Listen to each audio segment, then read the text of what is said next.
Telugu Desam Janasena కూటమిలోకి BJP రావడం ఖాయమైంది. భాజపా అగ్రనేత కేంద్ర హోంశాఖ మంత్రి అమిత్ షాతో తెదేపా అధినేత చంద్రబాబు, జనసేన అధినేత పవన్ కళ్యాణ్ నేడు మరోసారి భేటీ అయ్యారు. అమిత్ షా నివాసంలో సీట్ల సర్దుబాటుపై చర్చించారు. సమావేశ వివరాలను కనకమేడల మీడియాకు వెల్లడించారు. ప్రస్తుతం ఎన్డీఏతో పొత్తు ఖరారయ్యింది. తదుపరి కార్యాచరణ ఏంటనేది చర్చించి నిర్ణయం తీసుకుంటారని చెప్పారు. పొత్తుల్లో భాగంగా ఎంపీ, ఎమ్మెల్యే సీట్లలో కొన్ని జనసేన, భాజపాలకు వెళ్తాయి. రాష్ట్ర భవిష్యత్తును దృష్టిలో పెట్టుకుని పని చేయాలని అనుకుంటున్నాం. కొంతమందికి ఇబ్బంది వచ్చినా పార్టీ నాయకత్వం, చంద్రబాబు నాయుడు సర్ది చెబుతారు. జగన్మోహన్ రెడ్డి ప్రభుత్వాన్ని పంపించేయడానికి, ప్రభుత్వ వ్యతిరేక ఓటు చీలకుండా ఉండటానికి పొత్తు అవసరమన్న భావన అందరిలోనూ ఉంది. ప్రజలు, పార్టీల అభిప్రాయాలకు అనుగుణంగా ఈ మూడు పార్టీలు కలిసి పోటీ చేస్తున్నాయి. అందుకు అనుగుణంగా పార్టీ శ్రేణులు కలిసి పనిచేయాలని చంద్రబాబు కూడా చెప్పారని కనకమేడల పేర్కొన్నారు. ఇక చంద్రబాబు కూడా బీజేపీ కలిసి రావడంపై క్లారిటీ ఇచ్చారు. ఎన్డీఏలోకి వెళ్తున్నాం,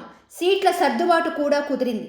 పొత్తులపై త్వరలోనే అధికారిక ప్రకటన వస్తుంది. బీజేపీకి 6 అసెంబ్లీ, 5 లోక్సభ సీట్లు ఇచ్చాం. రాష్ట్ర ఉజ్వల భవిష్యత్, విభజన హామీలు నెరవేర్చడం కోసమే బీజేపీతో పొత్తు పెట్టుకున్నాం. సోమవారం మిగతా అభ్యర్థుల జాబితా ప్రకటన ఉండవచ్చు. పార్టీలో టికెట్లు రాని అసంతృప్తిగా ఉన్న వారిని వెంటనే సీనియర్లు పిలిపించి మాట్లాడండని సీనియర్ల ముఖ్య నేతలకు చంద్రబాబు కీలక సూచనలు చేశారు.